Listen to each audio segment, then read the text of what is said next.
Where you going? 光全部集めて君の明日照らすよ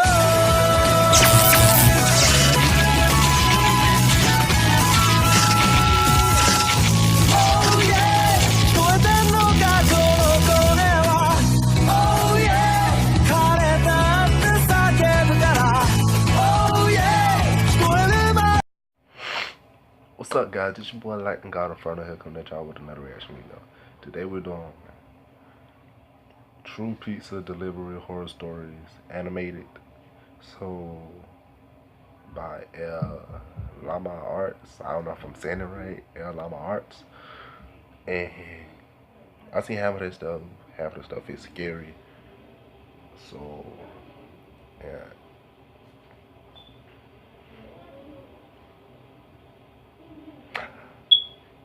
If y'all know, I don't do any kind of scary stuff.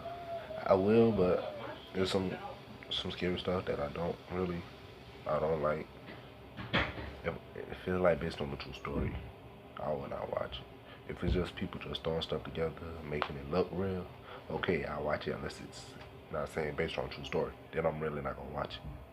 Because if it's based on a true story, that means it actually happened. And I don't want none of it.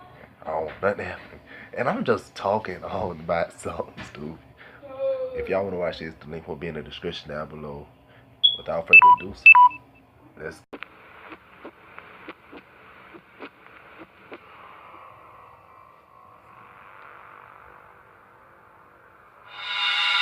I was out doing a delivery one late night.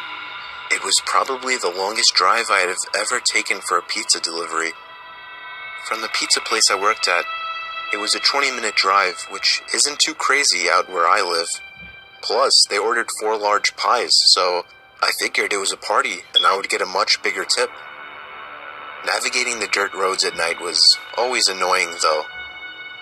I pulled up to the given address. It was some old, sketchy-looking building, literally in the middle of a forest clearing. There were no cars parked anywhere, or any lights on.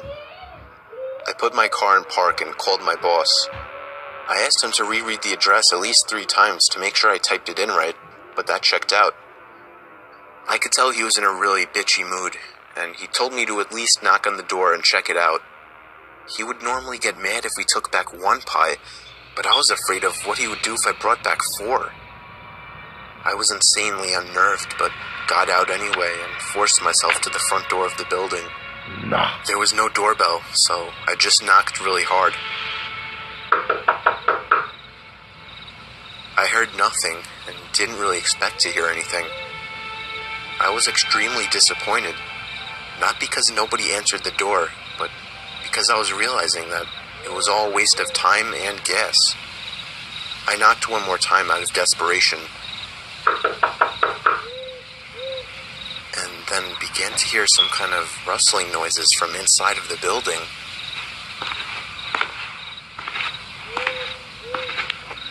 I knocked again and yelled that I was the pizza guy. There was silence now. I felt a bit more uncomfortable now than before. Run! But before I could turn around, I noticed something at the window. There was someone looking through the window. I couldn't tell if it was a man or a woman. All I noticed were their eyes. Their eyes were open wider than I knew possible, staring intently at me. I was disturbed enough by this and dropped the pizzas and ran back to my car. The shitty thing wouldn't start until turning the key for the 3rd time. I drove off the grass and back onto the dirt road, but I felt the car rocking about, shaking and bumping. Something wasn't right. I didn't make it far from the building before I started hearing a sharp scraping sound coming from outside. There was so much resistance that I couldn't even drive. The car came to a stop. I got out of the car to check what the hell was wrong. A chill ran up my spine as I began to feel like my heart was constantly skipping beats. My tires had been slashed and had completely fallen off the rim. No. Not just the front, though. All 4 tires were slashed. I realized somebody did this when I was knocking on the door to that building. Instead of running, I got back in the car and locked the doors. I was so close to that building, I could practically see it from where I was, if it weren't for the trees blocking the view. I dialed 911 and explained everything to the operator. She told me the cops would be over as soon as possible and that I need to stay hidden. I asked her if it was advisable to stay in the car or run, and she told me it would be best to stay in the car with the door locked.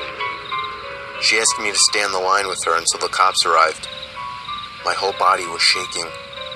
In all directions, there was nothing but dark, seemingly endless forest. I knew it would take forever for the cops to get there. I was not comfortable with sitting in that car so close to whoever did this. The next part, though, is what utterly destroyed me. It still shakes me to this day, and I hope nobody ever has to experience this kind of fear. As I was scanning all the windows, making sure nobody was outside, I looked in the rearview mirror, and there was the same person I saw at that window. Eyes open wider than ever. I could see now that it was a woman, and I could ever so slightly see a smile begin to spread across her face. I opened my door and full-on sprinted into the woods, not caring how much noise I made. I ran until I was out of breath, which didn't take long, and I hid behind a giant log on the ground.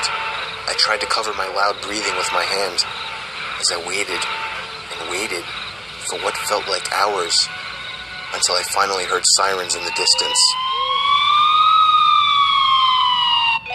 I gathered up all the stamina I had left to run all the way back in the direction of the dirt road. Eventually, the glowing red and blue lights came into view, and I had never felt better in my life. They were parked in front of my car, investigating with flashlights. I came out yelling at them like a lunatic to help me. I fell to the floor and started to gag, almost throwing up from running so much. They picked me up and began to question me, to which I explained everything to the best of my ability.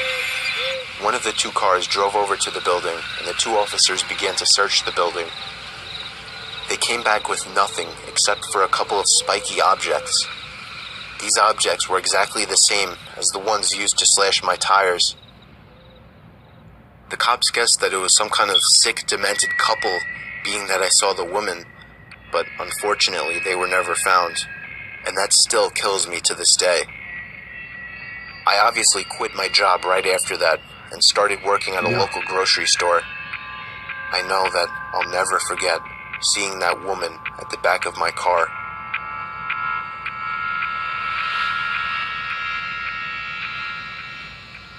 She followed that nigga. Okay, guys, that's been our story. Me, I couldn't have been in this situation. I would have just left. I don't care how mad my boss would have been. I would have just left. If nobody, it looks like nobody lives there. And who will order pizza? Who ordered pizza? Who? You can't tell who? Exactly. I would have took the pizza home and paid for it myself. 4 boxes of free pizza for me. And I would have just left. I would have never been there. I watch too much horror movies. I know what's finna go down. And plus, if you knock 3 times and you see somebody, I don't care about that car. I would have kept driving. I would have had noise all the way till I got out the area. I really don't care about none of that. Well, this being your boy Fight. I really need to start my gaming channel. I need to get my gaming channel a break. I need to start doing that shit now. I stay on that jump too long. Well, this be your boy Lightning God Inferno. And like I said, if y'all want to watch this for yourselves, the link will be in the description down below. Maybe not. Because sometimes I'll be forgetting. But it may be. Well.